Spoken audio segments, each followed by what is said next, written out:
Well, if you're someone whose idea of a great wrestling show is everyone telling you that they are going to win the big match on Sunday, then Monday Night Raw was the show for you on January 27th, 2025. As is always the case every Monday, I am Rob. This is the Nocturnal Knockout, a Brass Ring Media podcast as part of the One True Sport YouTube channel. What is up, guys? It's Monday night.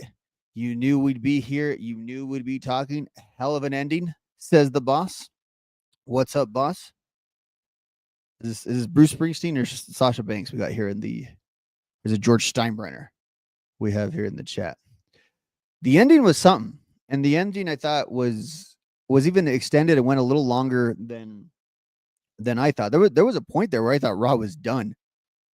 With about a couple minutes left, but we went to an advertisement and we came back with the final promo where they did seem to make a heck of a pitch, a heck of a visual for a potential WrestleMania match. And we're going to break it all down tonight. We will break down this edition of Monday Night Raw. We'll go mostly segment by segment, talking about everything that really mattered from this show. And then at the very end, we'll get into a little Royal Rumble predictions when we run down the entirety of the card. What's up, E? Yeah, we're going to talk about JD McDonough. How is JD McDonough feeling right now? Good God. The back of his skull has to be in absolute agony. I mean, and that was one that I definitely thought we were going to see medics and such came out, but JD was okay on that one. Thankfully, they really did sell a potential main event match, though, WrestleMania main event, in the main event of this show, or at least in the main event segment. With that said, this was, despite being a pretty good edition of Monday Night Raw, all things considered, an extremely missable show. If you didn't see this show, it's easy to catch the highlights and you're okay for the Rumble. You're on track if you didn't see this show. With that said, there is plenty to talk about, including a little bit more progression on the Sami Zayn front. He seems to be our main character headed into the Rumble because so much is tied in with him. And of course, we had a Kevin Owens appearance. We had a hell of a hill reaction to Logan Paul. Speaking of Pauls, we had Paul Heyman out there revealing the cover athlete for the new 2K game, along with the cover. And he cut some promos. And as I was saying, JD McDonough gave everything he had in a losing tag team effort.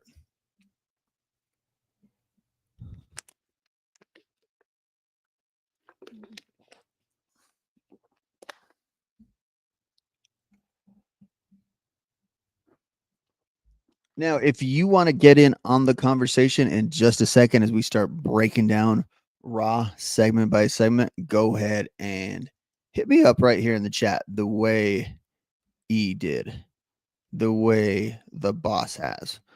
Put your chat up there. We'll discuss it. We'll discuss Raw. Make your predictions. Make your picks for Saturday. This is the last time I will probably talk to you guys before Saturday. Let's get in what we got to get in.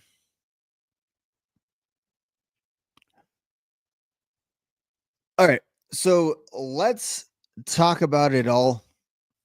We were in Atlanta, which obviously is a huge city traditionally for wrestling. WWE has their moments too, and plenty of members of the roster have roots in Atlanta. Obviously, there was a time when Atlanta was a really central figure to the wrestling world. Even though like AEW gives nods to the stuff in Atlanta, their stuff is headquartered in Florida.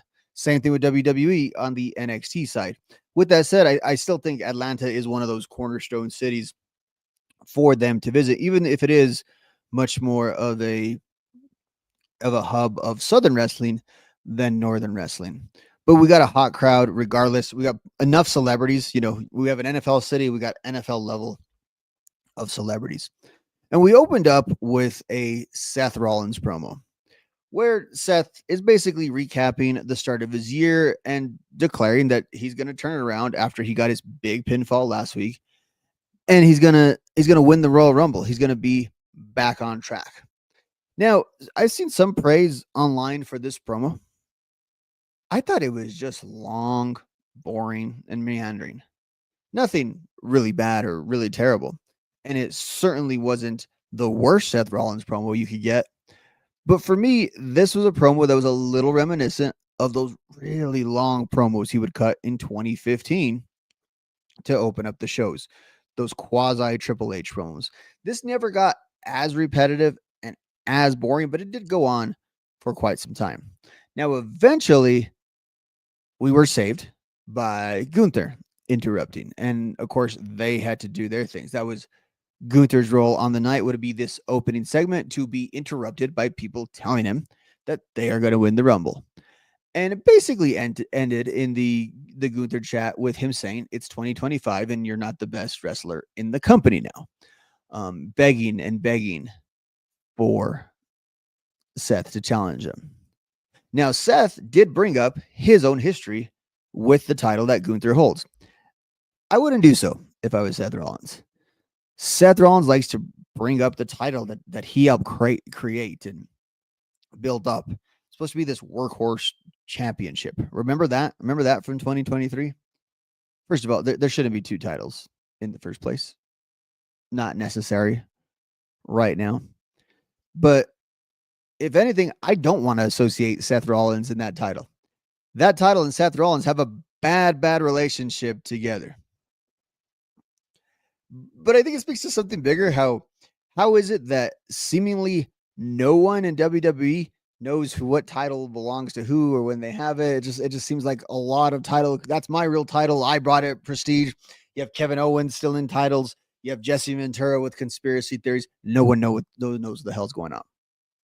Someone who does know what's going on was Logan Paul, because he was the third guy. Now, it was pointed out to me offline that, are we getting a lot of just like 3-man promos to open Raw? That seems to be a bit of a Netflix pillar at this point. So he made a comment here, and we'll talk about it. Now, Logan Paul came out to cut his promo. And unlike Seth and Gunther, who were saying decent enough stuff within the course of a pro wrestling promo, nothing that was really catching my attention or had me, I think, or anyone super engaged in the proceedings. And if anything, I think the crowd at different times tonight really was sitting on their heels a little bit there, or sitting on their hand a little bit. There were times when they got loud, but this was not one of your just ruckus crowds that was really into everything. As we've seen a lot of these Raw crowds, I think, with the length of that show and just the tediousness of a TV taping, there's a little bit of up and downs there. No up and downs for Logan Paul over here, though. It was nothing but the loudest boos you could fathom on this night. Like, last time I heard boos like this in a wrestling ring, and it's another thing that doesn't necessarily have to do with wrestling. Do you guys remember when, I want to say it was Kevin Owens and Elias, referenced the Seattle Supersonics in Seattle? And it was just like you couldn't believe. That's what Logan Paul had here. And even within his promo, which he would have to do because it very much fits the character and his persona, he would note that, he's the one that gets the attention.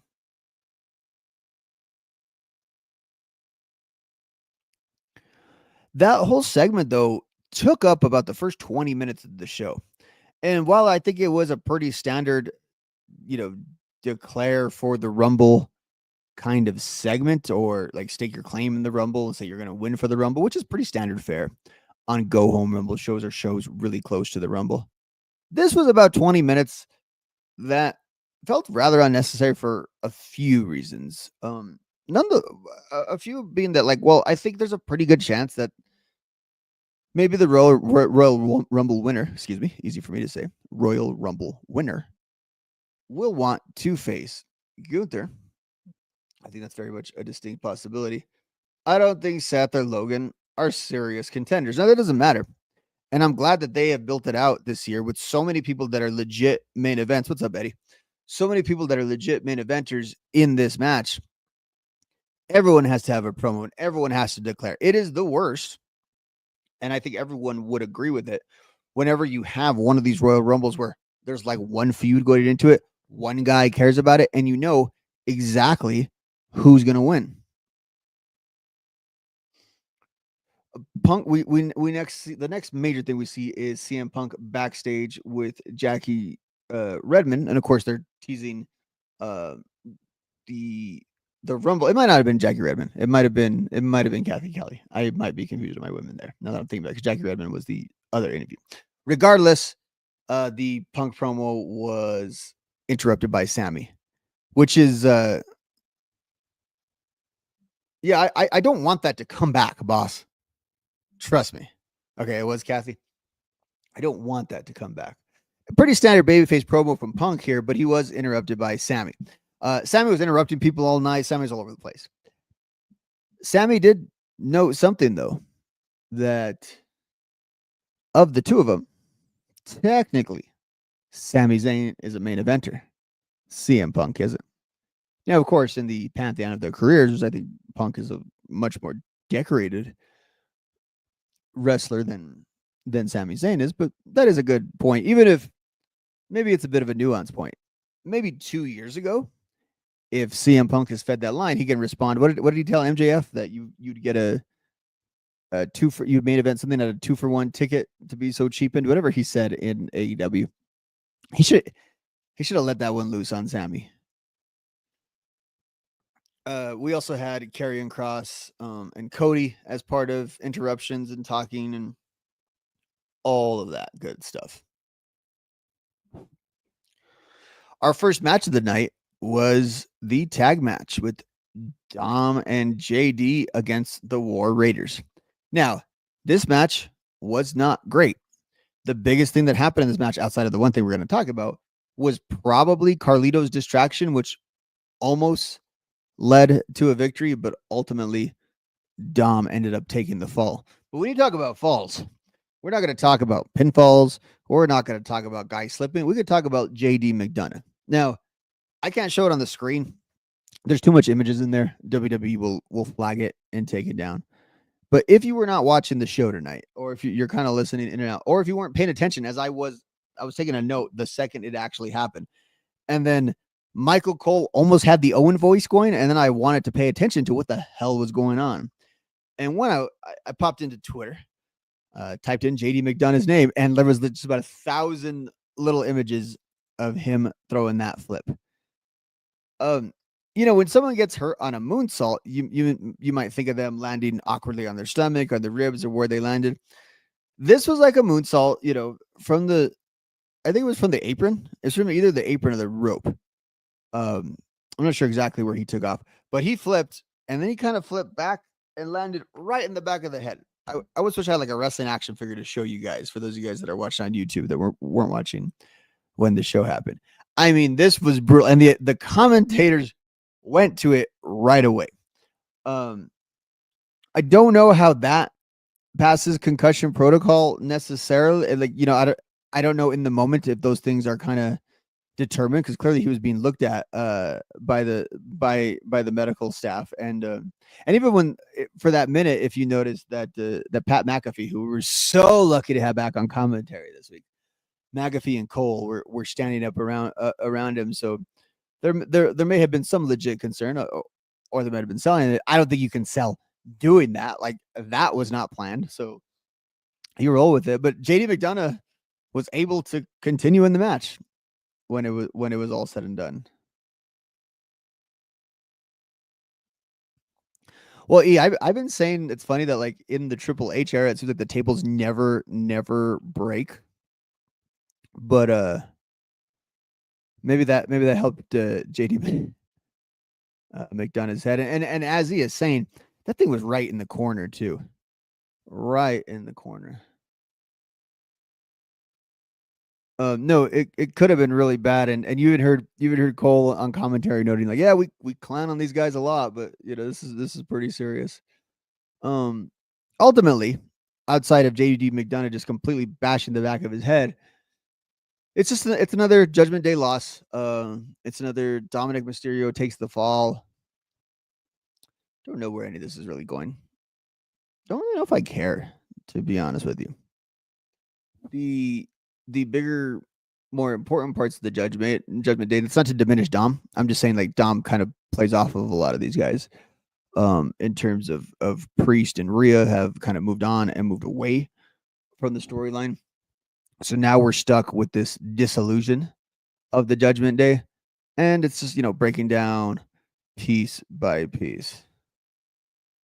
No, yeah, I know the spot wasn't planned. I'm talking about some of the commentary about it. There's no way you'd book yourself to backflip yourself on the head. Maybe if it's 2016 and you're Randy Orton and you feel like booking yourself for a concussion, maybe you consider that, but I don't know. Yeah. Yeah, really big moonsaults off of the ring on a Raw. Don't know if we need those.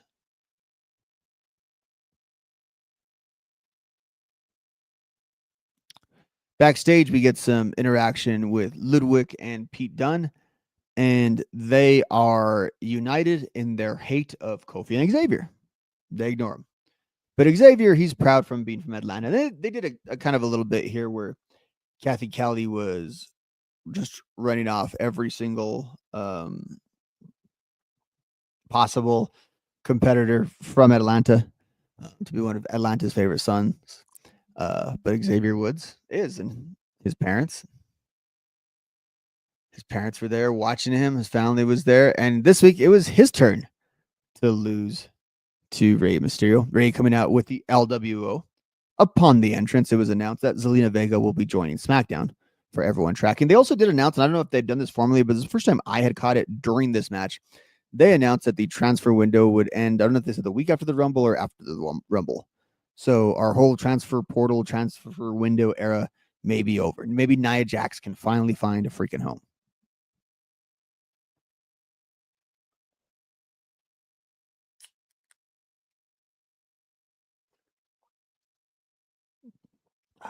It must be Nocturnal Knockout because we have a ginger ale sighting.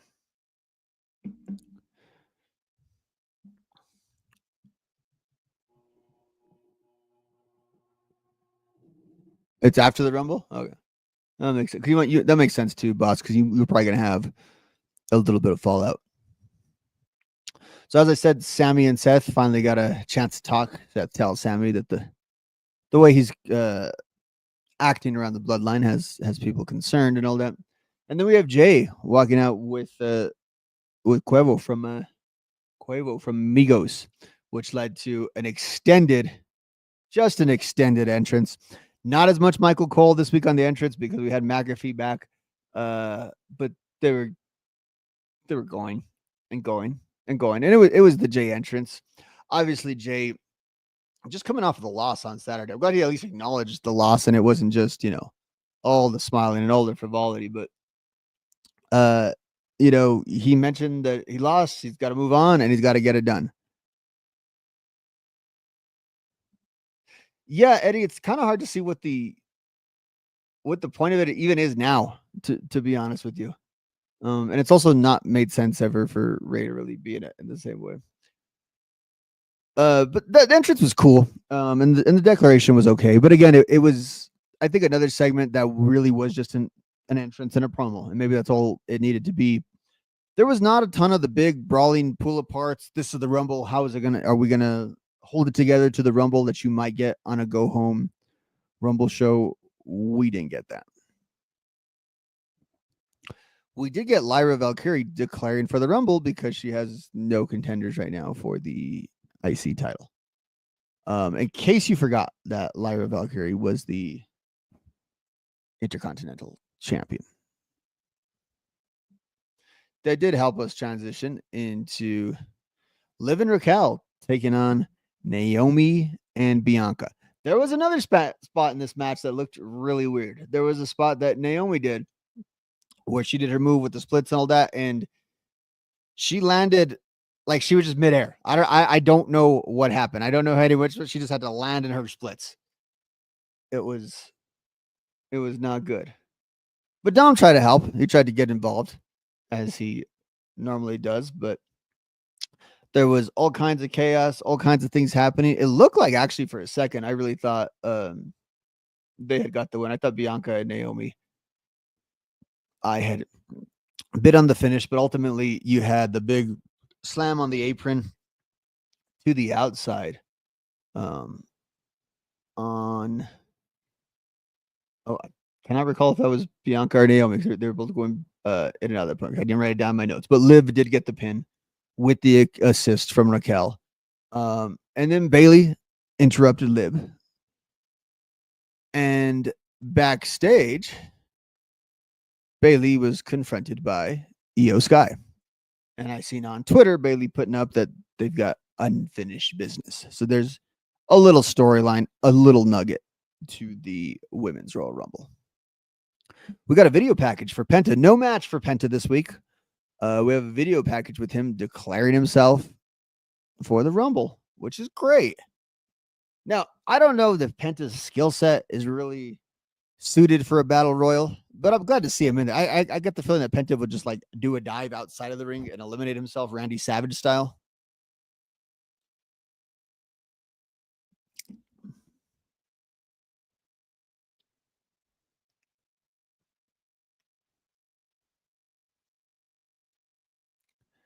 And then we got the Heyman promo. Heyman declared, of course, Roman supremacy. Now, on the first ever Raw on Netflix, didn't Roman declare that he would be back on Raw tonight? I don't know if they ever clarified that or if I missed that, but he was not on Raw. His likeness was on Raw. His wise man was on Raw, but he didn't make an appearance. He talked about being the one against the 29 versus one, and most of the typical sort of Heyman beats. Is he gonna take Kofi's spot? I don't know what Kofi does as a heel now, and how that's gonna work. But we got the reveal. We had this was suspected, but we had the 2K, the 25, right? We're on the actual year that they're happening in now. The 2K25 cover star, and who was Roman Reigns, and a little tiny bit of Paul Heyman. If you look at the image, you can see the praying Heyman and the Heyman hands in the corner. You can just see it like that. And so you see Heyman. Now, Heyman was interrupted to get a sermon by Drew.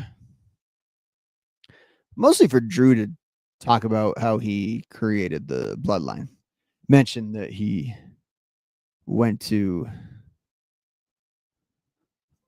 the Rumble and won it in 2020 and then defeated the Beast.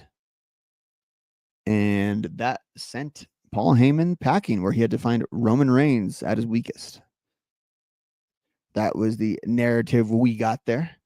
And all of that, though, was really it was an extended entrance for Drew for his main event match against Sami Zayn, the daddy of the bloodline. That was the cringiest thing on. I don't know. There's a few cringe things on the show. I don't know if that was the cringiest. It was pretty cringe. I don't know if that was the cringe. Now, getting out there, they mentioned something, and I just got to shout out. I think it was the WWE Mock Creative account on Twitter for making this joke. They noted that Sami Zayn is 0-10 against Drew McIntyre, which shout out to them for actually keeping stats and like legit stats on pro wrestling. Also, whoever on Twitter, again, WWE Creative, noted that then Sami Zayn is the Josh Allen to the Mahomes, I guess, of Drew McIntyre, which is really like a bummer. That means Drew McIntyre is like the worst Mahomes ever. Anyway, Drew ended up getting a pin in this match with his foot on the rope. He had a little bit of blood coming out of the top of Sami Zayn's face. And then after, of course, immediately after, you get the Drew beatdown. Kind of similar to what we had last week when Seth got the win. And then you got the Drew beatdown. But we have the noble Cody coming to make the save. And just like as happened to Seth Rollins last week, this week, Sami eats the or gets the haluva kick onto Cody. Of course, we got a KO appearance, and we have Punk interrupting Cody. So all of that happens. And actually, let's take it back there. I should probably scroll back a little bit. The end of the match segment essentially ended with Cody kind of laid out, but they went through like a really quick commercial. And looking at it, it was under the window to I guess, what is it, 10:30, where most of you are watching. But I think we're still kind of adjusting to the cadence of these 2.5 hour Raws, or however long they're going to be. So I wasn't sure if that was at the end of Raw. Was it all good? And then when they came back, they did the Georgia, the filmed in Georgia thing, which was just odd. It's fitting that Cody was there, but Cody was looking sad after all the beatings he's been taking and all of that good stuff, and he's just down and out, and it's coming apart at the seams, and then he's interrupted by CM Punk. Now CM Punk comes out there. You can see under his breath, but doing it so the cameras could see, obviously, where you had Punk say, "Hey, I'm sorry for interrupting you. I just had to do this or something," and they had their thing. And they were doing their promos and talking, and they talked about what last year with the predictions that Punk made. And if I recall, last year the go home to the Rumble was Punk confronting Cody, or was it Punk's first night back that he confronted Cody? I don't remember. It's somewhere on there. There's very few appearances even in between by Punk there. But Punk went into this big old thing where he's giving advice of what's going to happen. And he talked about, how he rose to the top, and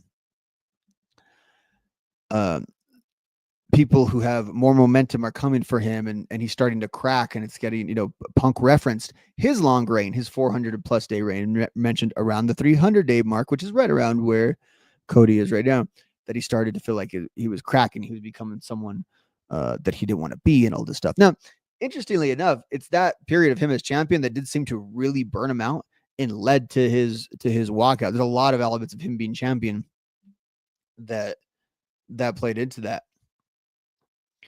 And so it was good to see that just sort of acknowledged in that way, and something that I think can add a little bit to the storyline. And of course, it ended with him talking about how some guy's going to be in the best shape of their punk. Some guy's going to be in the best shape of their career, and this and that.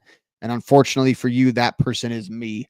And Cody went on to talk about how the difference is that the relationship has changed. And Cody went on to say that he was always chasing Punk. Back in OVW, he was the most advanced guy. Punk was. So they were chasing Punk. When he gets called up to the main roster, Punk gets the title. Punk wins Money in the Bank. They're chasing Punk. Punk leaves in 2014. They are chanting Punk's name in the middle of the ring. They are still chasing him. And now Cody says the difference is now Punk is chasing him.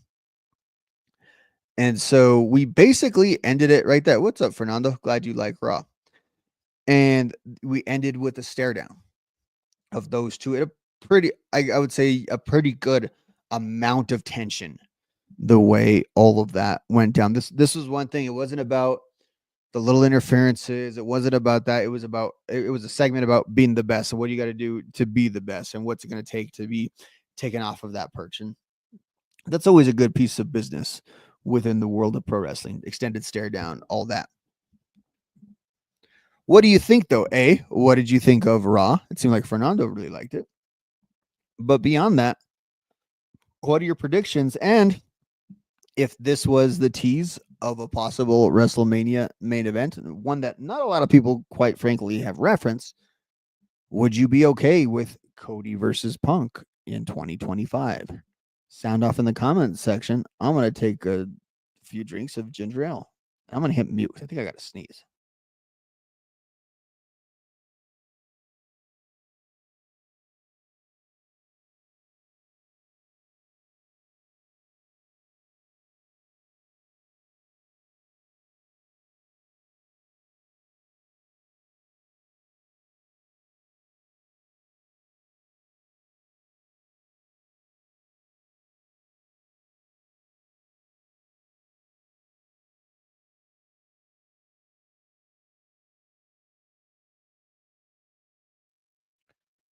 And I don't know about you guys. I don't know if anyone really established themselves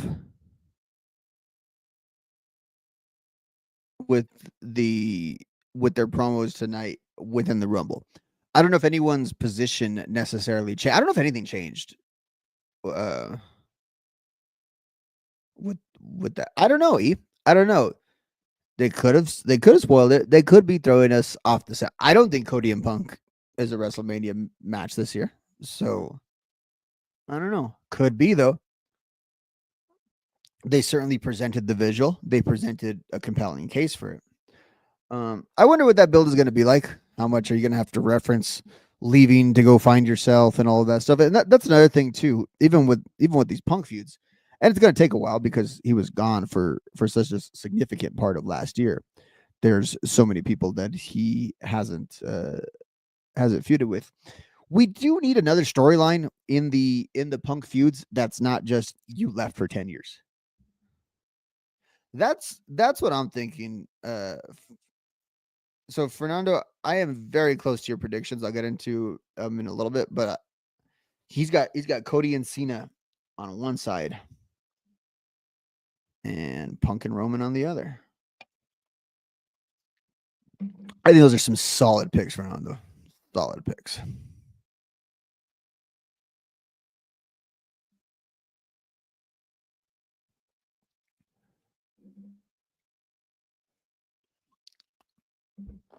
But you know what? We actually should break it down and make some real predictions. Let's pull up the most reliable thing on the internet. No, not Chat GPT.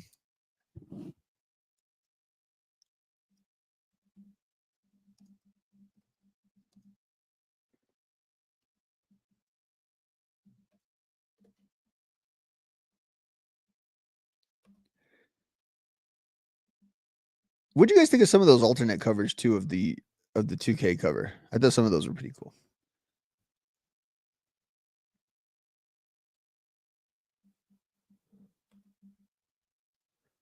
All right. Now, when I said the most reliable source in the world, I hope you guys know I was, of course,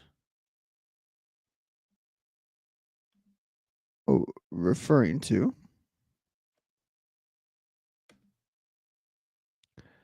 the greatness of Wikipedia. And so right now we have a solid 4 matches announced, although a little more in-ring time than the 4 matches that we got at Saturday night's main event. So we can talk about the tag match a little bit, although that has mostly existed on SmackDown, and we talk mostly Raw on this show.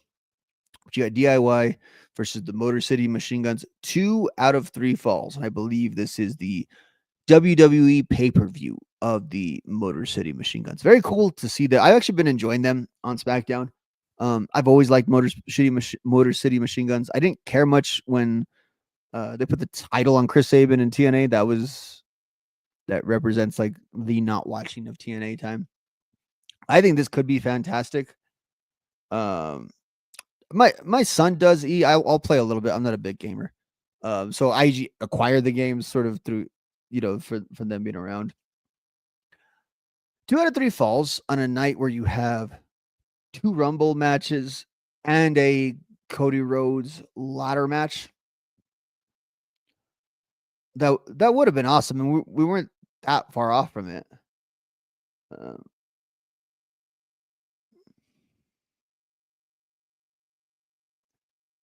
of the night.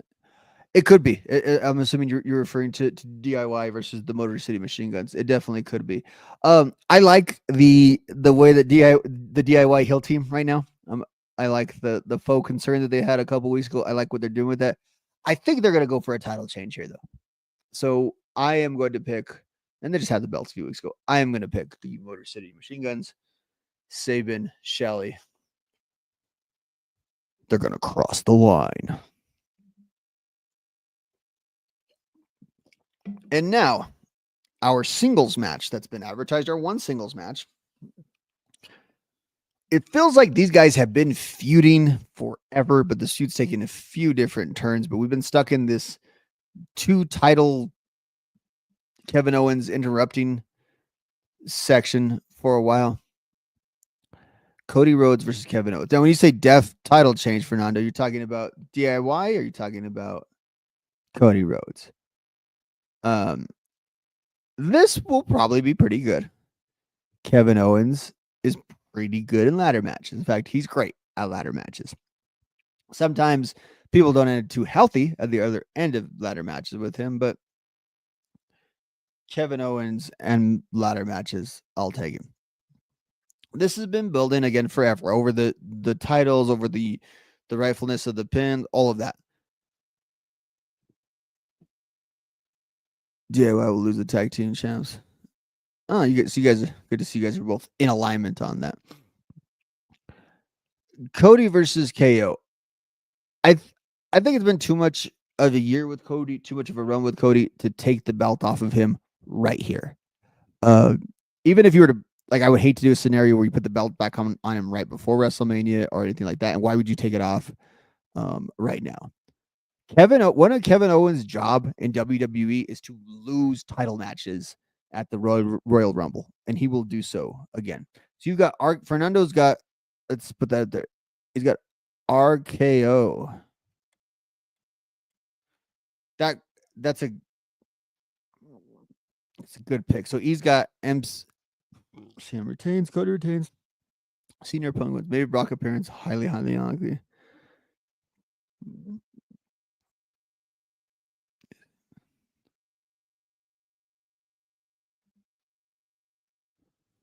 And Fernando's got RKO. I've got Randy definitely on this night. I don't know if he's going to be there. That's not a bad idea though, because I think part of what we're going to have to see play out here is what does Sami do? Because the involvement of Sami Zayn has become like an integral part of this build, and I think it's twofold because obviously they're building something for Sami and KO, whether it's a team or against each other, however, at Mania. So this is really intersecting. We obviously see Sami here. I do not think we see a Sami heel turn right here at all. Now, it would make it more intriguing, and if that's how they did it, if it went in this exact order, which it won't, likely I would say probably the women's Battle Royal might actually open the show if they bookend them with it. Unless this ends the show, which we would have to know more about. But they're really teasing about what Sami would do. Would Sami sacrifice everything to win the Rumble? I don't think so. I think Sami seals his fate by not getting involved in this match and looking over his shoulder in the next one. Maybe it makes it a little more predictable. I'll give you that. What's up, Michelle? You got Sami turning heel. I mean, they're teasing it. And the big Sami heel turn from a few years ago happened almost in the same way, right? It was a Hell in a Cell where he helped pull the Hell in a Cell against Shane. So there would be maybe some parallels to that. Eddie's got when Sami refuses to help KO, the distraction will cost KO. KO will snap on Sami on Raw. It would be better for it to be stretched out to Raw. There's something about that tease of the Rumble that about him. I'll help you if you help me. There's something about that I think kind of resonates with me.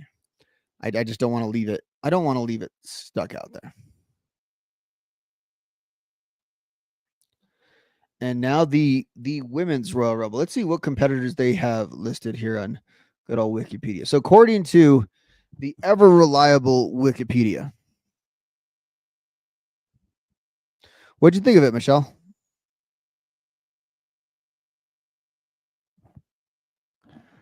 We've got Nia Jax, Bailey, Charlotte Flair, Naomi, Bianca Belair, Liv Morgan, Raquel Rodriguez, Lyra Valkyrie, Ivy Nile, who also declared tonight, I believe,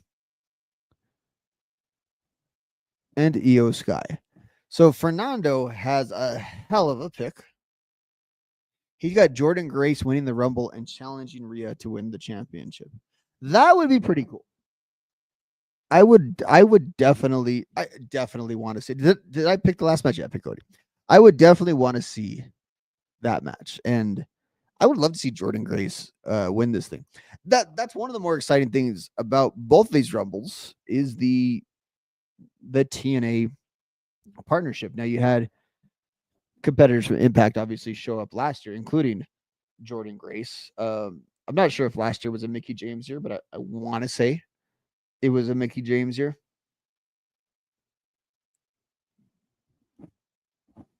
Glad you enjoyed it, Michelle. I have a very unpopular pick, though, out of this list. I mean, you believe in Joe Hendry that much? My goodness, boss.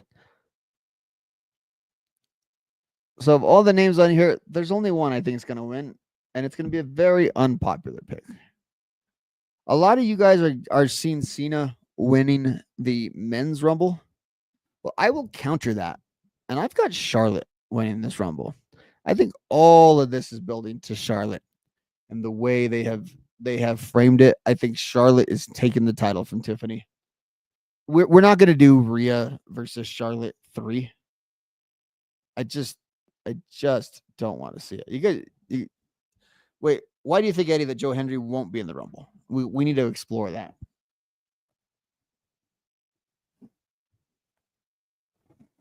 But yeah, I've got Charlotte winning the women's match and challenging Tiffany. Becky's obviously a good choice. I've been struggling to find what Becky's going to do at Mania if she's around. So she's obviously a good choice and someone that would be there. I think Raquel is eliminating Liv. I don't know if Raquel's actually going to win the match, but I definitely think she has a hand in eliminating Liv. And then I think we get some sort of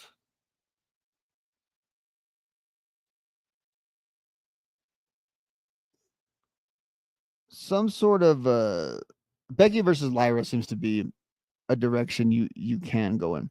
Some sort of resolution though to what's going on with Naomi and Bianca and maybe the return of Jade.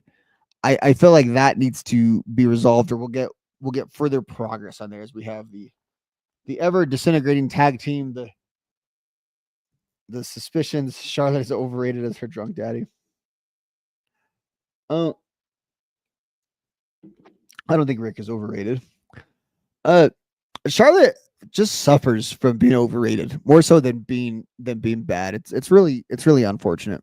Someone said this many years ago, and it's so true. All the animus that people had towards someone like Roman Reigns back in the day, I think you really the real animus could have been for Charlotte. Like what people were feeling about him, that character, and why he was there. I think a lot of that could apply there.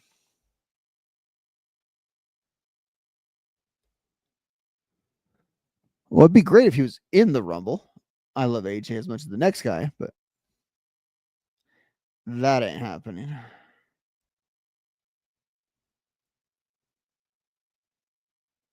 Yeah, that's the thing. The timing, I don't think would really work out. Although from tonight, like they're kind of presenting her as someone with something to do in the match, and I think it's gonna be a lot of her and Io. Roxanne eliminates Bailey, set up a Mania match. Well, they've been in each other's business enough. This would be the time to do so. This is the match too. I'm thinking even more than and it is usually the case where you get some of the nostalgia pops and that sort of thing. There's a little bit less of the feel when you look at it on this side. Nia's occasionally a main eventer. Bailey's right around there. Charlotte's there. and then Liv and Bianca. Compared to the men's, where they have a lot more star power there, they might have weaker on the title side. So Eddie's got Cena winning the men's rumble, and he's got Jordan Grace winning the women's rumble. All right, now let's talk about the men's rumble, which is star-studded to say the least. Can you guys remember other rumbles like this? Obviously, you talk about the 92 rumble, and they're going for a title in that rumble. And that rumble, part of why it's so loved, not just because it's a great match, and obviously Bobby Heenan's commentary is amazing, but it's also loaded with like all the stars of the Hogan era and most of the stars of the New Generation era, all just like loaded into one match.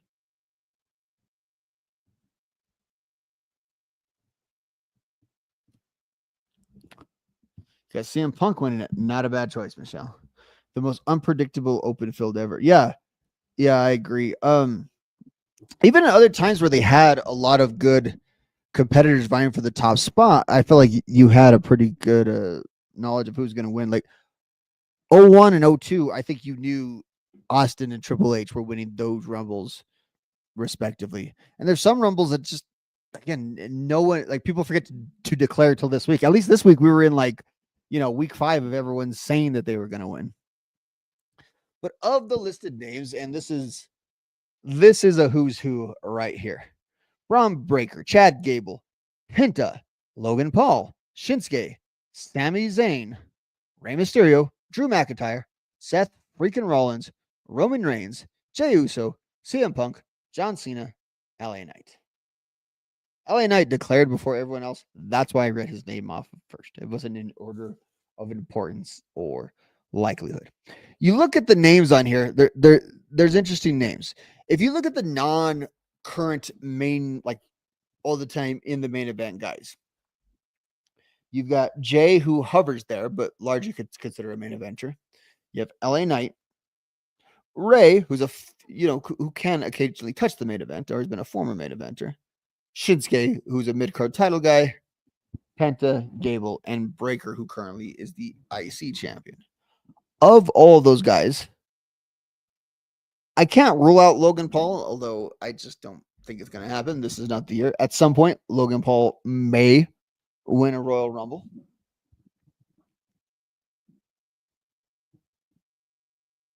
I don't think that's going to happen, Michelle. I actually don't think it's going to happen.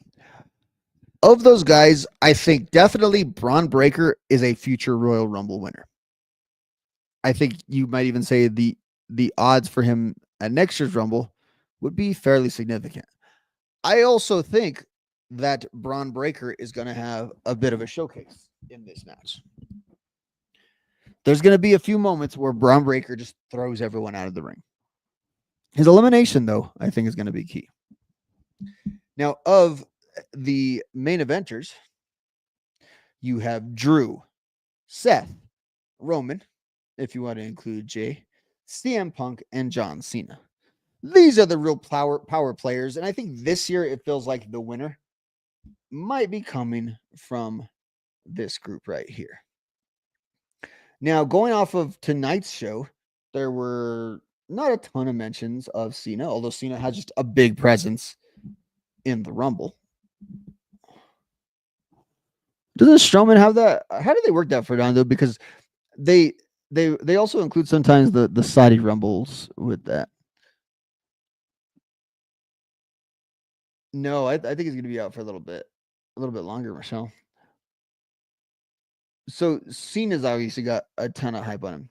Jay cut a promo tonight, but I do not think that Jay is close to the Rumble. The closest he was to the title for a while will be where he was Saturday night. Seth Rollins hardly ever wins matches. I don't think he's randomly winning this Rumble over here, although I think his involvement will be interesting. And on this list, that leaves us with Sami, Roman, Punk. I'll say right away, I don't think John Cena is winning this Rumble. I don't think John Cena is in a title match this year at WrestleMania. So I don't think he's winning the Rumble. Obviously, he'll be in a very featured spot at the Rumble, but I don't think he's winning it. I definitely see him competing at Elimination Chamber in the Elimination Chamber match because he didn't win the Rumble. And his path to WrestleMania or whatever storyline they're going to recycle from 2018.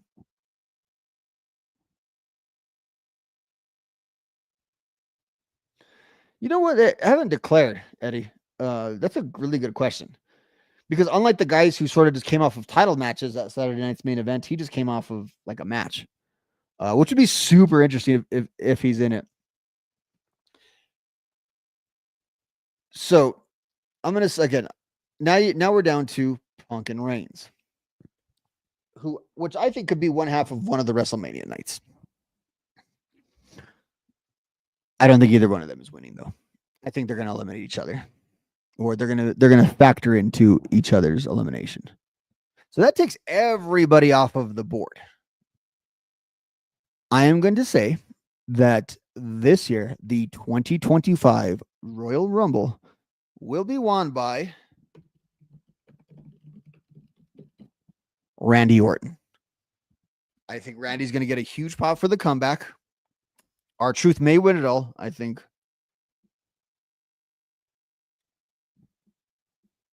I think R-Truth maybe will. Yeah, and you're exactly right, boss. There will be more that declare. But I think it's going to be Randy Orton, and I think we get Randy versus Cody at WrestleMania. It's a match they've teased since Cody's been back. It's a match that people have wanted to see. It's a match that always has made sense with the history between the personal history between the two of them, the kayfabe history between the two of them. Obviously, that's what I'm referring to. The multiple generation guys, very, very similar in a lot of ways. Similar aesthetics is how they were presented at one point. And Randy Orton might not be The Rock or Cena or Roman Reigns, but he is so damn over within that company. And whenever he cuts back, he's gonna, all the praise and glory will be upon him. Maybe there's a detour for Kevin Owens, but I don't think so. I think Kevin and Sami are very much intertwined some way, somehow at this year's WrestleMania. So Eddie, you've got it. If Owens beats Cody, Randy wins. It's not terrible, not terrible. How many, hey boss? How many is? Okay, they're both at 2. Well, no. Orton's only got 1, right? Cena's got 2. Cena's got 08 and 2013. Orton's got 17. Which other one does Orton have? Did Orton win in 09? Am I not remembering that right?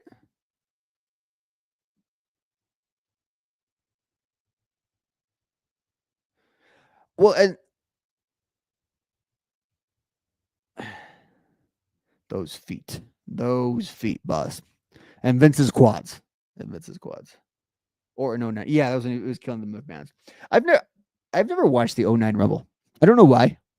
I've never seen that match. I've never seen was it like Shane and Orton on the next pay-per-view? I don't know why.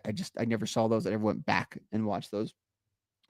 But yes, I have essentially the nepotism Rumble here, where I have Charlotte and Randy Orton winning the Rumble. If it's not that, maybe I might actually go Cena. Actually, even though I said I don't think he's winning, I do think though I think it's that similar sort of legacy kind of thing. I don't think Roman's going to win because it's just too easy for Roman to sort of reclaim the title in that way. I don't think you're going to do Roman Cody 3. And Gunther versus Roman would be a hell of an attraction. But it feels like such a mismatch right now. I hate to say that for Gunther, and he's protected enough, but kind of the problem actually with Roman a little bit right now is he is so much head and shoulders like the way he's booked and presented. I hope that's not the case. Just in general, like it'd be a good time for him to be around.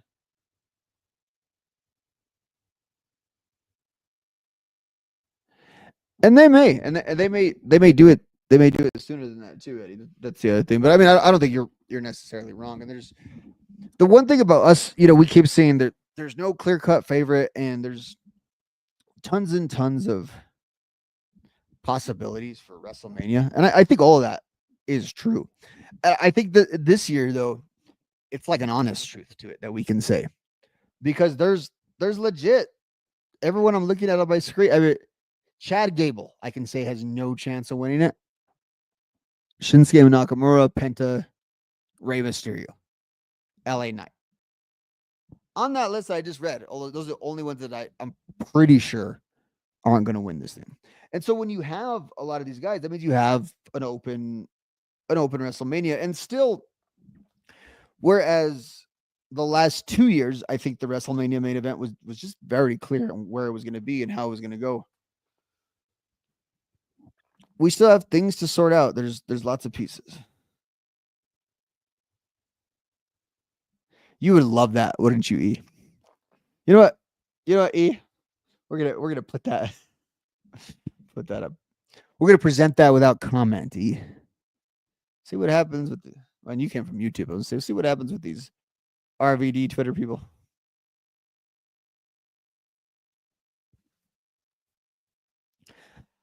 Breaker's a ballsy choice. And not a bad choice. Like I said, I think he wins the Rumble next year. That would be cool though, to really see them going all in. Sammy's kind of the main character of this Rumble. He's got multiple storylines. He's on multiple shows. Whatever Sammy is doing in this Rumble feels like the most important thing happening in this match.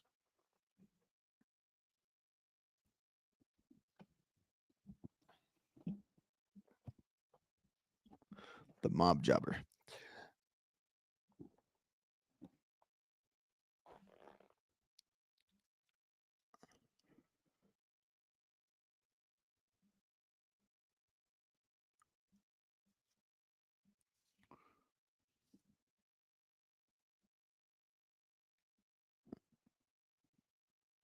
What are some surprises you guys have for these matches? Um, again, I don't think we're gonna get a Kofi spot. We're gonna get an anti-Kofi spot. Obviously, all the influencers, and I won't know who they are gonna be doing their thing. Braun's gonna get Ron Breaker's gonna get a showcase. You have Impact guys can definitely show up. I mean, I don't think we're gonna get the 31st man in the Rumble, the finalist of bosses, but that's always a possibility. Yeah, I did see that earlier today. Yeah, and it's funny, like you say that. It's hard sometimes to pick up where they're at. I don't know if WWE wants to be in business with Moose. That's kind of the thing with that. But yeah, I don't know if that's gonna happen. Aleister Black shows up. That could happen. I mean, he's on his way out. I don't know if there was like a non-compete or and such. But I do know one thing. If he's coming back, I think there's a highly likelihood that he will be in SmackDown. Being that Zelina Vega was just moved to SmackDown a few hours ago.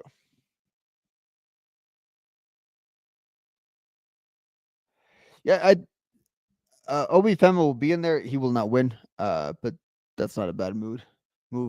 I don't know. They referenced Brock tonight. I don't know. I don't know if Brock would even want to do it, to be honest. But I'm not basing that off anything. But I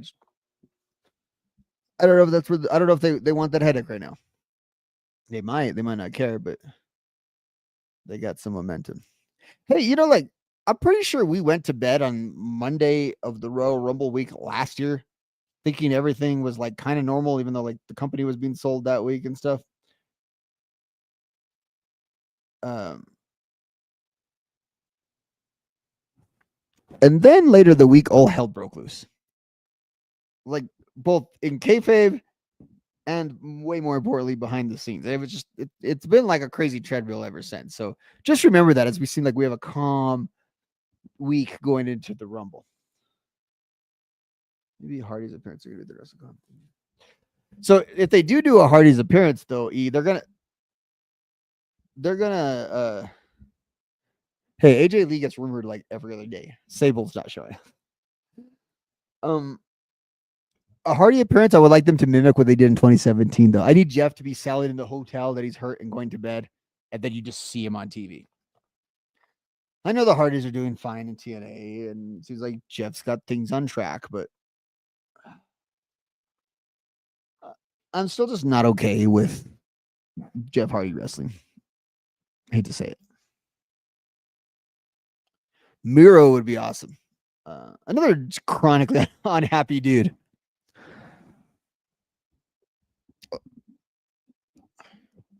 If he ever comes back, especially now in a post Vince world, where who knows how he would be received, I think depending on what the personal relationships of all of them are, because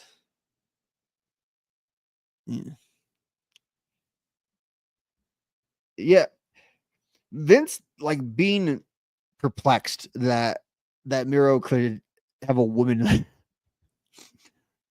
like CJ is just wild to me. What do you guys think of the reports? I know this is a Raw show that Tony Khan will be more involved in creative now. So are we to believe that like Tony Khan had been disengaged recently?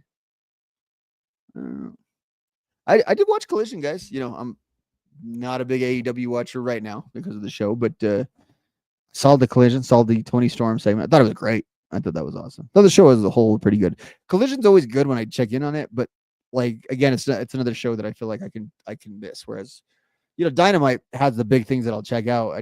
I'm generally not home on Wednesdays, and then I kind of lose the plot. All right, guys, we're hitting about the Broadway mark. You guys are probably sick of hearing me talk nonstop for an hour.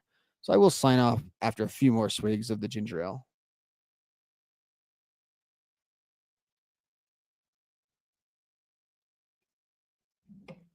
Yeah, I'd have to dig into that report a little bit more. Let me see what it clarified. Actually, we can do that now as we're kind of kicking the tires here at the end of the show.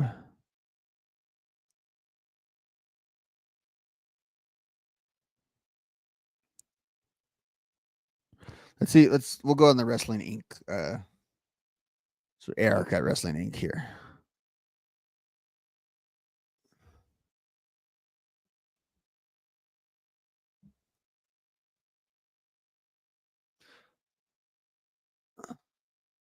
Yeah, it's creative's tough, right?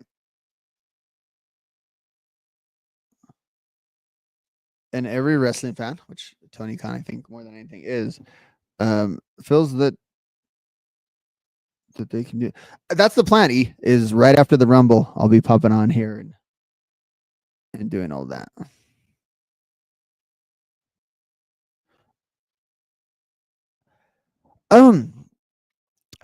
It's hard to say because I think to your question, Fernando, I kind of get Alexa's side of it to some extent. If she's not okay with the deal, but I think would not too much value to come on time. And even when she was active in wrestling, you know, she was somewhat limited due to her injuries and other factors and where they kept her in the storylines. And then for them to just abandon everything storyline wise with her, that's a little extreme behavior on their behalf. So I hope they get it worked out because I don't really see. It's not like I think Alexa Bliss within the context of WWE can be really great at what she does. And I think there could be another promotion that really finds her to do well because she is fairly talented. But I'm not looking at like a big indie run or a big Mercedes Moné type of thing out of Alexa Bliss. Like this is where she needs to make it work if she's going to make it work. The thing about it is it's been so long though, even taking all that aside, and it's been so long since we really I thought about her as like a regular member of that roster. Whether it's the Fiend stuff, whether it was the fact that she was always just slightly smaller than the other female wrestlers. Yeah, it's or what? I just haven't considered her in so long. That like in my mind, I kind of identify in that way, maybe of how WWE is feeling, where I look at her as almost a very dated superstar. Now she's not old or even extremely old in the business. And obviously, with the right set of circumstances, I think she is. I said all that she's like a top level draft pick for me, just based on the character work and promos that she could do and she could present. I don't know where she fits in. I don't know where she merges into right now. With that said, I wouldn't give her all the money in the world. This is something I would want to, if you have legitimate plans for her, I would want to try to make work. If you're WWE, I don't think you want to you don't want to let her get away just for the fact of losing her. I don't think she's gonna hurt you otherwise. The way, as people were pointing out tonight, you talk about Tony Khan. Well, two of his biggest stars in the first half of the history of AEW, in Punk and Cody, were sitting there on Raw shaking hands. So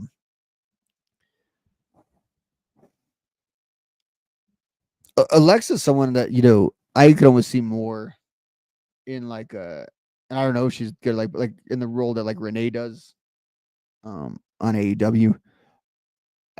I think she's much more of like a front facing kind of person than really like a competitor. I mean, remember when she'd be out there in those matches with Charlotte, it would look ridiculous.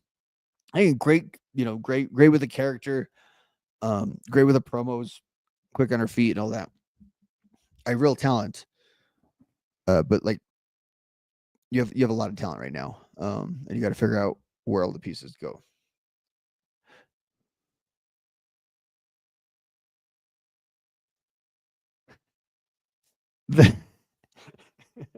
What did Pat McAfee call him about? Like, you such a lame white or something? I thought that was great. Well, I mean, I guess shout out to them for leaning into it a little bit. Like Arrow was making fun of Michael Cole last week, and he said he was in trouble this week, and then they had to go further with it and show Michael Cole's WrestleMania 27 attire. Well, I mean, they were in Atlanta. As someone with crappy tattoos, I've always appreciated Michael Cole in his wrestling singlet. I did like how McAfee pointed out that he was in a knee brace. Do you remember? Like, I complain about McAfee. I do. He's all right, though. Do you remember how god awful it was when heel Michael Cole was the lead announcer on Raw in the freaking coal mine?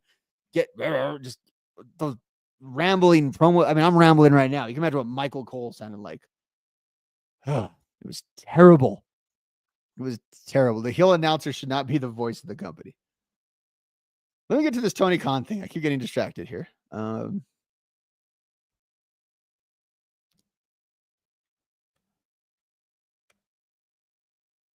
Okay.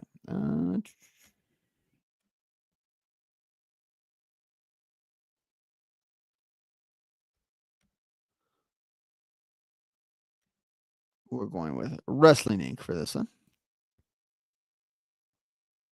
So this is from this morning. This news kind of came out. There's been plenty going on with AEW versus Dynamite and Collision against simulcasting on TBS, TNT, and Max to start the year. But last week's slew of shows may have been the most eventful in the simulcast era. On Dynamite, former rivals Kenny Omega and Will Ospreay set their differences aside and took out the Don Callis family in a wild opening scene. That was topped on Collision by a wild brawl between Powerhouse Hobbs and Big Bill, highly anticipated. So that's just the recap of last week. Well, it remains to be seen whether the shows lead to a burst of momentum for the promotion. It at least helped out with the vibes backstage. Fightful Select reports that those within AEW are understandably pumped for how well Collision came off. Just as notable, though, is the belief that owner Tony Khan has been more in the weeds of AEW creative recently, coinciding with these big angles. The latter news is eye-catching, as Khan has long considered AEW's creative point man, though he has received help from the likes of longtime producer QT Marshall and Jennifer Pepper, Will Washington, and host RJ City, and others. It's possible, however, that Khan has taken a step back over the last few months in order to focus on his non-wrestling duties, including executive positions at the Jacksonville Jaguars. He's not doing much over there. They just hired a coach that didn't know what he was talking about. It's fine. Fulham FC. Though Fulham's premier champions remains ongoing, the Jaguars just wrapped up the NFL season and led their coaching search, presumably freeing up Khan. Okay, not a lot there, other than it seems like he's more involved than he was.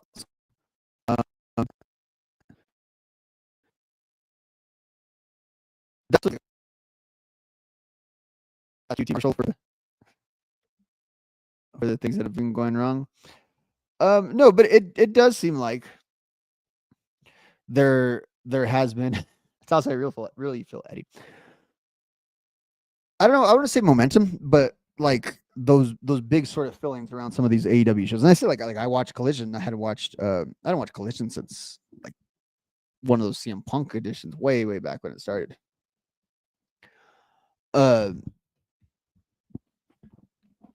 so we'll see if they can hold on to it. The thing is though, like there's been moments of momentum with AEW a lot in the last like year and a half, and it just feels like for whatever reason, either they can't get out of their own way, or people have already made their mind up on them, and it just there's a certain sameness to all of AEW, even when it's good. And I can't really figure out what that is. I know it's a lot different. In fact, one of the things I want to do now is now that's on Max is really go back and look at some of the old special events to kind of figure out what is different, or if the difference is that it's the same and hasn't. I don't know, but I would really like to just go back and to feel what is different about it and feel where this disconnection is really.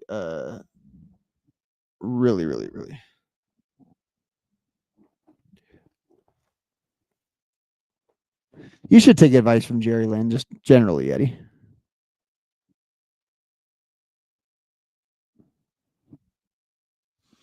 All right, guys. We've got about an hour and 15. I'm gonna have to get to bed so I can get to work tomorrow. I will see you guys after the Rumble, most likely. Let me do some things here. I don't tweet much. My Twitter handle is below here. I'm not even on Twitter that much. I used to always be on Twitter. Even before the hostile takeover of a couple years ago, my Twitter just kind of it's a depressing place.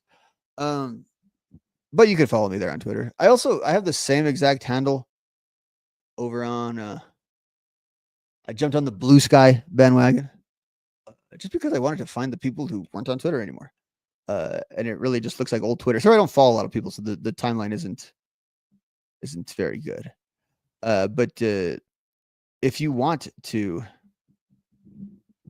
find me on Blue Sky, or follow me, I should say, go ahead and check me out. What's my handle on there? It's the same thing, right?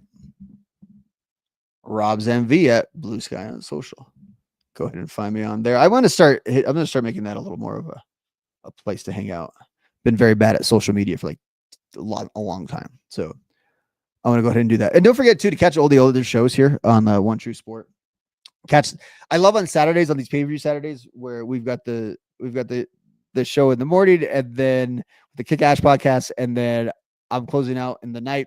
It's like your brass ring fix. We're just sort of surrounding, and then you'll get Tyler and Zach taking you home for the week. Also look for some good written content by Zach this week. But that's gonna do it for me tonight, guys. I will talk to you guys after the Rumble, after Randy Orton and Charlotte Flair have won it all, and everyone's really pissed off. See you later, guys.